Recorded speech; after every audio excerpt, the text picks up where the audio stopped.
Louvado seja nosso Senhor Jesus Cristo, para sempre seja louvado. Então, irmãos e irmãs, bom dia a todos.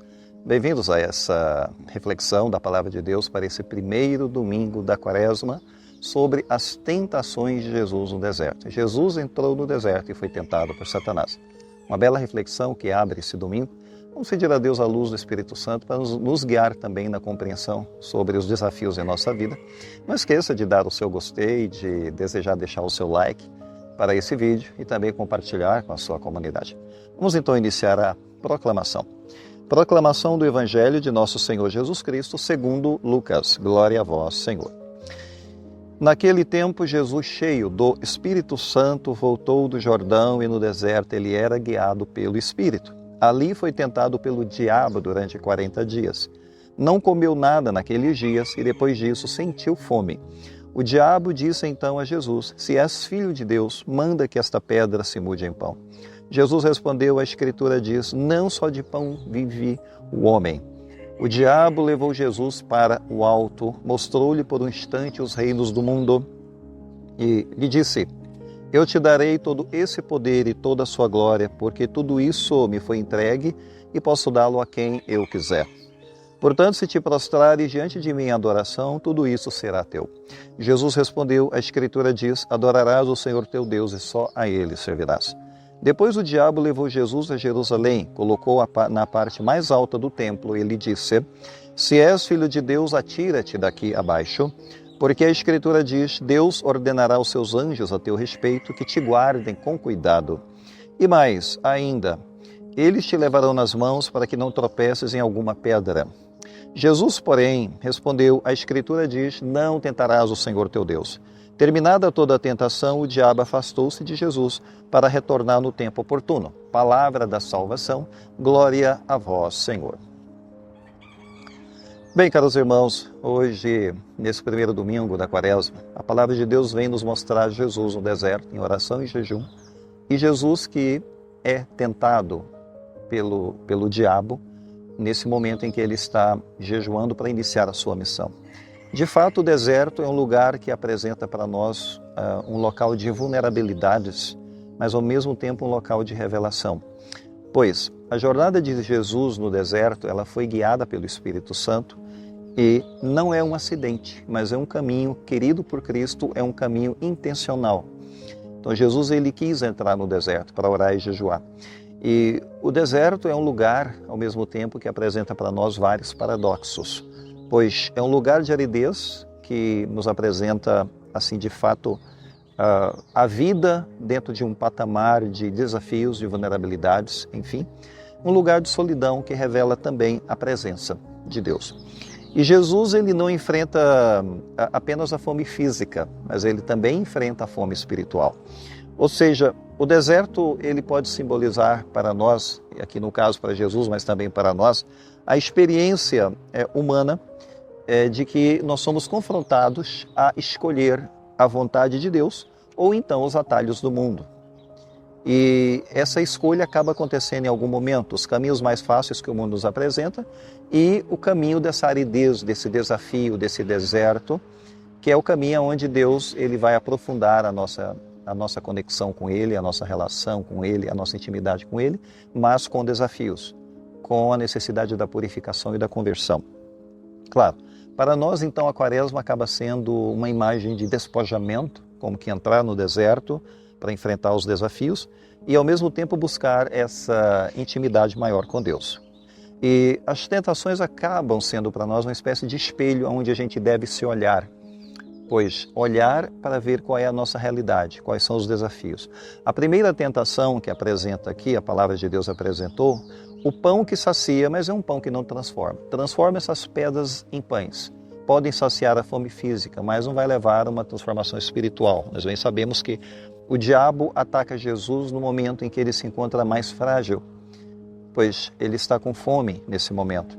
Então, a proposta de transformar as pedras em pães vai além de meramente satisfazer a necessidade humana, porém, é uma tentação de priorizar aquilo que é imediato, aquilo que é mais fácil, sobre aquilo que é o eterno, que é a busca mais profunda, que exige caminhada. Mas o diabo ele propõe o caminho mais fácil. né? Seria mais fácil transformar as pedras em pães e eliminar a fome, do que realmente concluir o tempo de jejum para alcançar o propósito espiritual que Jesus tinha, que era iniciar a sua missão. E Jesus então rechaça e ele faz a tentação recuar com uma citação da palavra de Deus, Deuteronômio 8:3, abre aspas, não só de pão vive o homem, fecha aspas. Fecha aspas. E aqui a gente se pergunta, quantos pães hoje podem nos seduzir?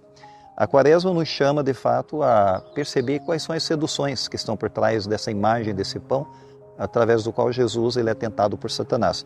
Esse pão que pode nos seduzir hoje pode ser a carreira, pode ser os prazeres, pode ser o reconhecimento, qualquer coisa que nos atrai fortemente por um caminho talvez até mais fácil, nos livrando assim de um caminho mais penoso, mais difícil, mais desafiador. E a Quaresma nos chama a jejuar daquilo que nos leva a uma alienação profunda em nossa vida. Bem, a segunda tentação que é apresentada aqui, que é o poder que corrompe, no versículo 5 ao 8, Satanás oferece os reinos do mundo em troca de adoração. É um poder muito grande que Satanás está oferecendo, porém leva à corrupção. E essa tentação ela revela a mentira de um poder que vem fácil, que é entregue de mão beijada por Satanás, mas um poder que não tem cruz, não tem sacrifício, não há conquista nisso. Não é uma pessoa subindo degraus devagar na sua vida, com sacrifício, com suor, com lágrimas, para construir, né, uma vida para si próprio, para sua família, para os seus, enfim, não. É algo que vem muito fácil, vem de mão beijada. Então seria um poder muito grande, porém sem cruz, na verdade. E Jesus ele rejeita esse domínio fácil, né, esses reinos, e ele escolhe o caminho do serviço. Mas a pergunta que a gente pode fazer agora nesse momento, que também pode nos apresentar assim o problema da tentação em nossa vida, é quantas vezes nós trocamos a integridade para obter vantagens fáceis. Esses reinos de mão beijada que o demônio está dando, mas são as vantagens fáceis que escorregam nas nossas mãos, que são propostas, que de repente chegam às nossas vidas, muito fácil, sem esforço nenhum, sem sacrifício nenhum, porém, talvez sacrificando integridade, talvez sacrificando honestidade, talvez sacrificando o caráter, se é que tem caráter, né? Mas a adoração a Deus, ela exige a renúncia a esses ídolos modernos, pois o sucesso a qualquer custo, a ganância, a indiferença, são tentações que a gente vai ter que lutar para dizer não e rechaçar o Satanás que está por detrás dessas tentações, porque são coisas que não vêm de Deus e são tentações. Bem, avançando a terceira tentação, que seria o versículo 9 ao 12, que é essa espécie de religião como espetáculo, né? Atira-te do alto do templo, é quase um espetáculo a ser produzido ali. Lá no pináculo do templo, lugar sagrado, o diabo ele distorce as escrituras para forçar Jesus a fazer um milagre, praticamente, está forçando a fazer um milagre. E a distorção das escrituras é uma forma de Satanás enganar, como se isso viesse de Deus e não vem. Então, a tentação do orgulho espiritual pode estar escondido aqui para nós também, essa é a tentação, usar Deus para uma autoafirmação, o que é uma grande tentação na vida religiosa. Então, Jesus ele respondeu com Deuteronômio 6,16, abre aspas, não tentarás o Senhor teu Deus, fecha aspas. Não se deve tentar a Deus que é fiel, que é justo. Deus não precisa ser tentado, né, para mostrar a fidelidade. Ele simplesmente é fiel para demonstrar que Ele está perto de nós. Não, Deus simplesmente está perto de nós e vai nos ajudar e nos amparar. Não precisa colocar Deus à prova para testar se Ele está lá ou não está lá, se Ele vai estar do nosso lado ou não. Não precisa.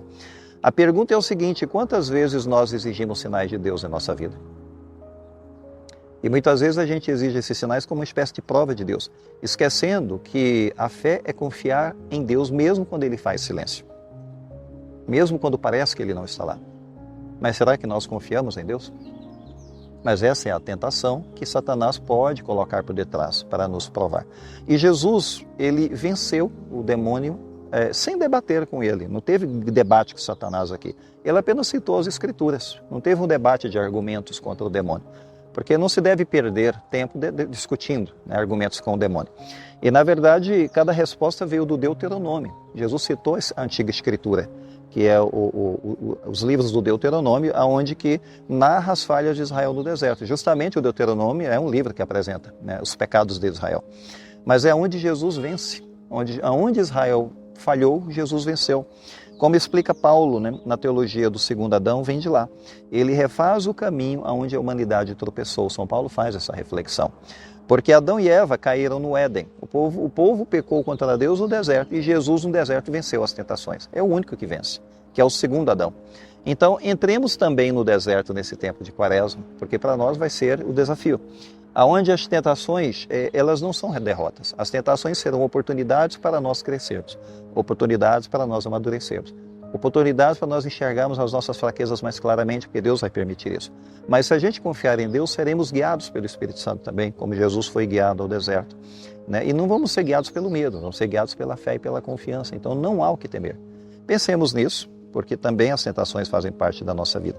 E vamos pedir a bênção de Deus agora. Não deixe de dar o seu gostei para esse vídeo.